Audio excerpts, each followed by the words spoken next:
Hi, I'm Kathy Cruz. I'm a retail coach, a retail store owner, and host of the Savvy Shopkeeper Retail Podcast. I personally know how busy shopkeepers are, so I like to keep podcast episodes short and sweet. These bite-sized podcast episodes, though, they're full of value because I want to help you work less, profit more, and grow your business. This short video introduction is going to be followed by a podcast episode, so feel free to multitask, especially if you have your AirPods in. But sometimes you're going to want to take notes. And don't forget to subscribe to this YouTube channel so you get notified every time I publish a new podcast episode or a new video. Thank you for watching and thank you for listening. Independent retail business can mean so many things these days. A brick and mortar store, an e-commerce business, a maker's online shop, a booth at an antique mall, and more. No matter which category you're in, Kathy Cruz, a fellow retail business owner and retail educator, will teach you how to market and manage your business efficiently so you can spend time doing other things you love. Welcome to the Savvy Shopkeeper Podcast. Welcome to episode 59 of the Savvy Shopkeeper Retail Podcast. This is part 4 of the Retail CEO Challenge, Metrics and Benchmarks for a Successful Retail Business. I'm your host, Kathy Cruz. So this is the last episode dedicated to the Retail CEO Challenge, but I want to stress again that you shouldn't skip this one if you didn't sign up for the actual challenge. I'm sharing some gold nuggets in each of these episodes, so I highly recommend that you listen. In this episode, I'm talking about the Retail Business Year-End Report. And this is the workbook that's like nicely packaged that I wish someone would have given me when I started my shopkeeping journey. It's an 11-page report and it sounds long, but it's really, I tried to make it as simple as possible. And it's going to help you summarize your business in 2020. If you signed up for the challenge, I'll be teaching a live masterclass on Monday, February 8th, 2021, where I'll focus on this report. And this is where I'll break through some of that elusiveness, where you're not sure if you're performing well as a retail business or you're not, because no one shares some of the information and some of the benchmarks that I'll be sharing in this class. And I'll explain this a little bit more further down here in this episode. I know I talk about data often, but it's because it's so important. So in order to complete this report, if you signed up for the challenge and you downloaded it, and even if you don't, it's important for you to know what pieces of information you need in order for you to do something like this. So here's a list of things that I recommend. I think it's on the first or second page of the report so that you can get prepared to complete all of the parts of the report. So you'll need your profit and loss statement. You'll need information from your loyalty reward program, your bank accounts, or single account or multiple accounts. I have multiple accounts. Your email software program, your inventory system, your point of sale system, your e-commerce system, and then just information about your retail store in general, like the square footage of the retail space in your store. Now, someone recently said that a lot of this information they can just get from their point of sale system. And it really just depends on how your business is set up. And yes, you can get the stats from your system, but the reason for this challenge is to educate you about why it's important, how you can improve it, where you might need to make improvements. It's all of the information that comes in addition to just knowing what the number is. There's so much more beyond what your point of sale system tells you. And that's why I created this challenge. You can spit out all of these numbers from your reports in your system, but what I often find is retailers just have so many questions around that information. So today I want to talk about the parts of the year-end report. But what I think you'll like about this episode is that I'm going to give a lot of examples and I'm going to share some stories to make it as relatable as possible. So it's not just me talking about formulas and the data itself. I want to share some good examples so that you can relate. So the first part of the report is revenue. And I recently said on social media that revenue isn't the only thing you should be tracking, but of course, you want to be tracking it, and it is important. And if you don't make revenue, if you're not bringing in revenue, your business won't survive, right? So most likely you already track this. But what's important here is I want you to calculate the percentage that your business grew. So hopefully it's a positive growth, or maybe the percentage that the sales dropped. And then what's really important is then to determine what worked, if it did grow, if your business did grow, and maybe why it didn't work. You want to optimize what worked, and you want to start making changes if something wasn't working. Pretty obvious, right? The next part of the report is you want to know what your gross profit and gross profit margin is. This metric tells you how profitable you are in either dollars or in percentage. And I don't have time in this episode to go into detail about each of these, but I do have a story to share. So I know of a shopkeeper who purchased an existing business a few years ago, and she purchased it for over $100,000. She recently told me she had no idea what gross profit margin is or what it means. And unfortunately, her business dropped drastically in 2020, and it wasn't because of COVID.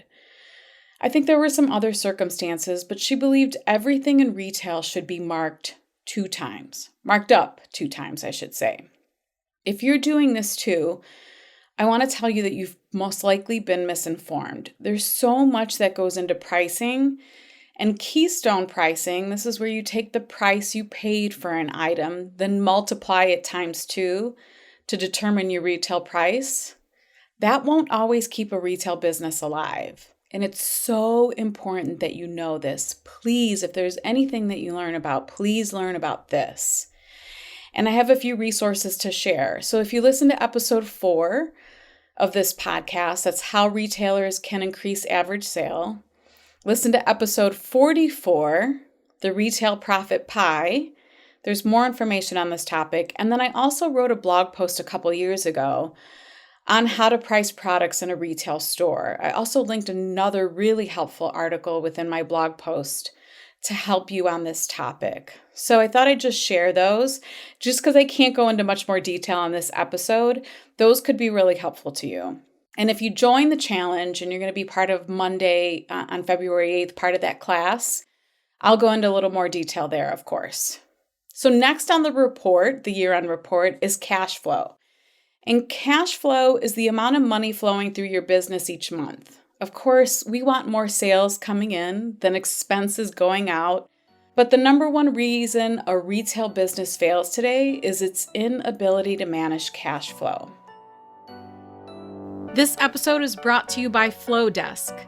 Email marketing shouldn't be so hard. That's what I thought for years when I struggled using another software program to design and send emails for my retail store. Then Flowdesk came along. Now it's so easy to design and send beautifully branded emails to our customers that convert into sales. I also use Flowdesk to send the Savvy Shopkeeper newsletter. Flowdesk is a woman-owned company, and the software is in beta, which means they're still new and building some features, but personally, I have loved it. If you have an email list of over 1,000 or more subscribers, and you send emails to your customers pretty regularly, you know the monthly price for email marketing can add up. At this time, Flowdesk is offering unlimited subscribers and unlimited emails for $38 a month. But I have a special offer for you. You can have unlimited subscribers and send unlimited emails for only $19 a month. To get half off the monthly price of $38, yes, that's only $19 a month, visit savvyshopkeeper.com/Flowdesk for a special link. That's savvyshopkeeper.com/Flowdesk, FLODESK. So 2 parts of this exercise on the report, it doesn't go into like a full cash flow lesson, but 2 things that I cover on the report is to kind of do a check-in with yourself. Do you have an emergency fund or a reserves account? I don't care what you call it, but do you have that? And the other part is expenses. So let's talk about your cash reserves or your emergency fund. 2020 might have slapped you in the face with this. But there are other situations for small business owners where a reserve account could really be beneficial. So, there's instances, and unfortunately, I don't wish this on anyone, but there could be a fire in your building. There could be weather situations, tornadoes, flooding, hurricanes. And then unfortunately, there could be criminal acts like a breaking and an entering where things get stolen from your store and maybe you're uninsured. Whatever the circumstances, we really can't control Mother Nature, crime, or accidents or other situations. But what we can do is make smart decisions like contributing a percentage of revenue every month to a special account so you can be prepared for the unknown in business. I know I really value and treasure our emergency fund account, profit account. Again, choose what you want to call it. We call it a profit account. I like to make it sound really positive. But I am so grateful for that right now. I know that if something were to happen, we could most likely cover it and we wouldn't be in a panic. So another crucial part of cash flow is expenses. With technology and recurring payments, it's really easy for retailers to easily lose control of this part of their business. Business as usual is not my recommended approach. I do profit and loss audits with one-on-one clients, and I can't tell you how many times they had no idea how big the expense piece of their profit pie was. So doing a deep dive analysis of your expenses is really, really important. And I know I mentioned this episode a couple minutes ago, but listen to episode 44. It's a good one. Okay, so moving on to other parts of the report. There's information about your transactions, like the average number of transactions you have, or the total for the year, plus the average value of a transaction in your store. And then we cover e-commerce stats, like how well does your website convert visitors into online sales. And I'm not going into detail on these parts either, but conversion rates for your e-commerce stores are really important, especially moving into 2021, because online shopping is not going away. And personally, this is something that I'll be working on for my own store. I know it's time for a change, and we keep having issues with our online shop, and that's just not acceptable. It's not acceptable to me, and it's not acceptable for my customers. So there will be a change in the future because I really shouldn't and can't put it off any longer. If you're a brick and mortar store owner, we're moving on to the next part of this report. But the report also covers an important metric regarding your retail space investment. Even if you're a maker with a home studio or a non-traditional retail store owner, I don't want you to disregard this part of the report. Especially if you're looking to grow. Maybe you're looking to move into a studio space outside of your home, or if you're looking to expand, move into a bigger space. This section's really important. A member of Master Shopkeepers, she doesn't have a gift shop or an apparel store, kind of like the traditional retail store that we all think about. But I recently had a conversation with her where I pointed out the revenue she generates per square foot is still important for her business. So she has a few revenue streams, including, I guess what you could say would be like a membership model. And viewing each revenue stream in terms of her sales per square foot is actually going to be really important and can be enlightening to her.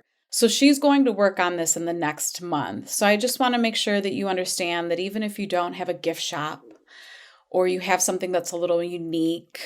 I'm trying to think of like a situation. Maybe it's a bike shop with a bike course inside of it and people purchase, hourly rates. There are things that you should be doing to determine what your sales per square foot is, even if you don't have a traditional retail store. I hope that makes sense.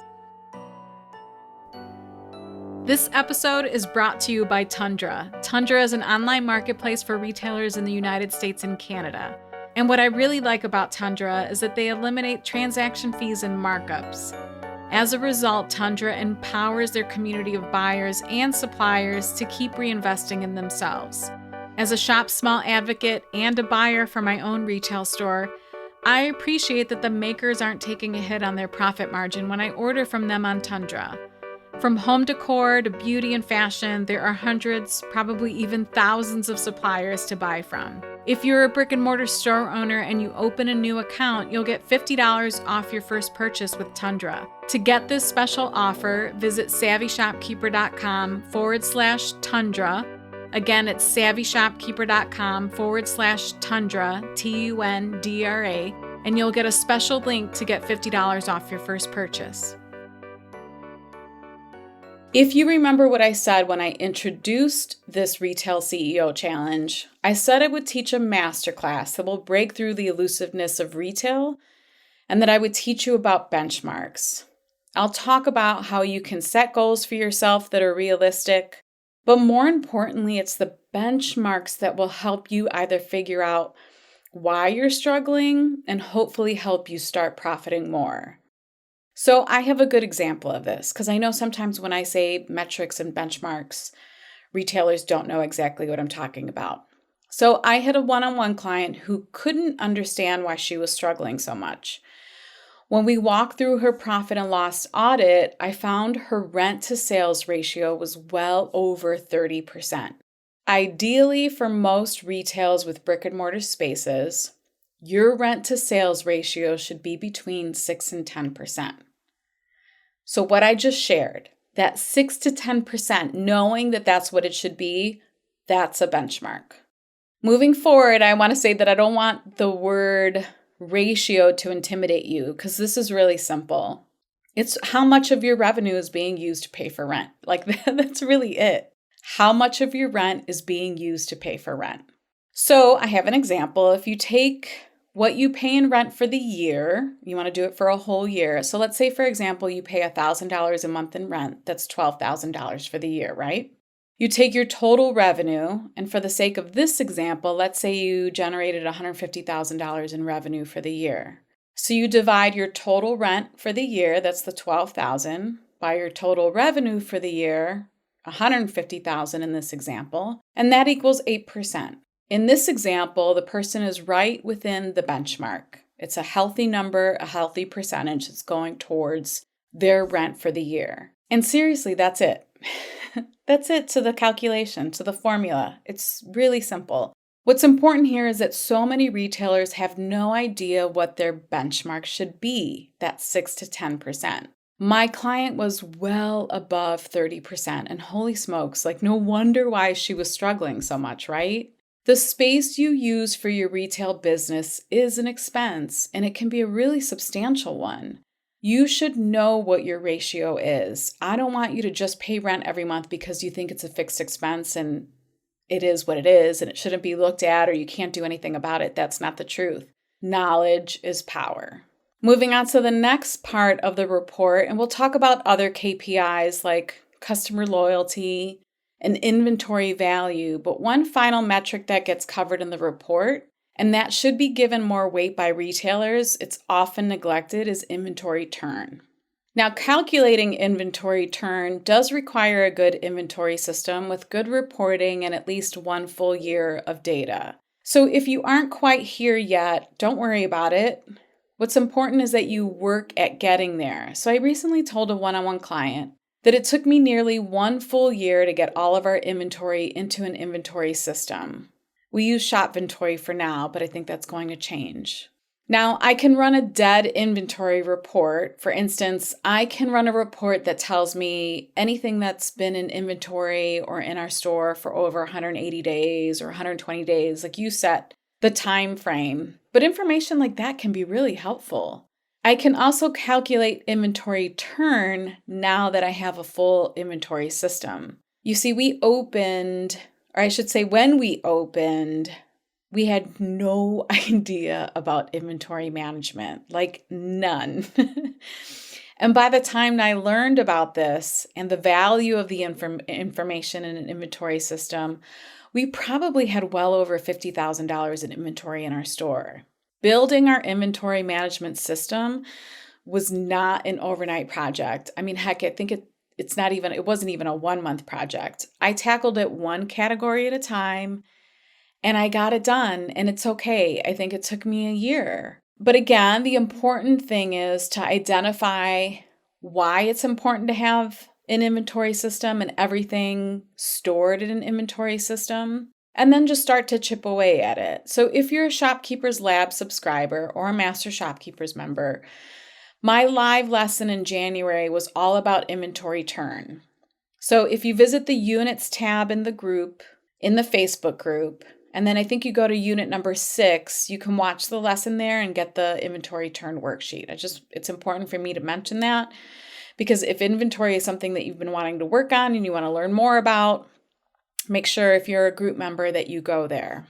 So after my 1-year inventory project, I was able to calculate my inventory turn. And what was enlightening was how slowly our baby category was turning versus how quickly our paint category was turning. And when you learn about turn, you realize things like where maybe you should be investing more of your time and your funds versus where you should be investing less, or maybe even less square footage in your store. It all starts to come together, and then you kind of quickly identify where your business can really improve and where you should be scaling back. Again, that's the point of this whole challenge, is to enlighten you. So this episode wraps up the 2021 Retail CEO Challenge. I genuinely hope you found it helpful. I hope you had some aha moments, and I've been hearing feedback from some of you that did, and I love it. And I hope it inspired you to start filling those CEO shoes. You and your business deserve it. It is not too late to sign up. I am going to close the challenge on Sunday, February 7th at noon Eastern Standard Time. And then I'll be teaching the live masterclass the next day on Monday, February 8th, 2021 at 1 p.m. Eastern Standard Time. Even if you sign up, you have access to everything in the challenge. It's super organized. It's easy to download everything.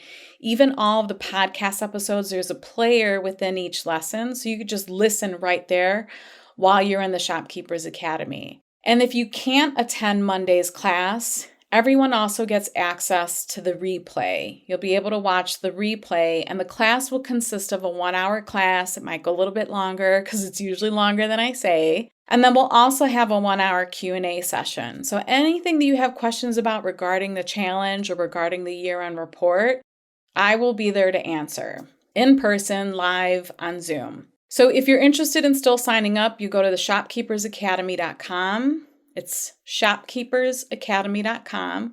That's where you sign up. And of course, we'll still link it in the show notes too. So if you want to visit the show notes, or if you want to get links to anything that I mentioned, including previous episodes like that Retail Profit Pie episode, you can visit my blog at savvyshopkeeper.com/episode 59. That's savvyshopkeeper.com/episode 59. I really genuinely hope you found this helpful. I'm looking forward to actually changing it up, and episode 60 is going to be completely different. And I'm going to share some insight into 2020. And it's not going to be so much about formulas and data. So we're going to change up the pace a little bit. And I am looking forward to all future episodes. I have a great lineup for the next year. And again, if you have any feedback about the challenge or feedback about these episodes, you can always DM me on Instagram. My username's @SavvyShopkeeper. Until the next episode, be savvy and boss up.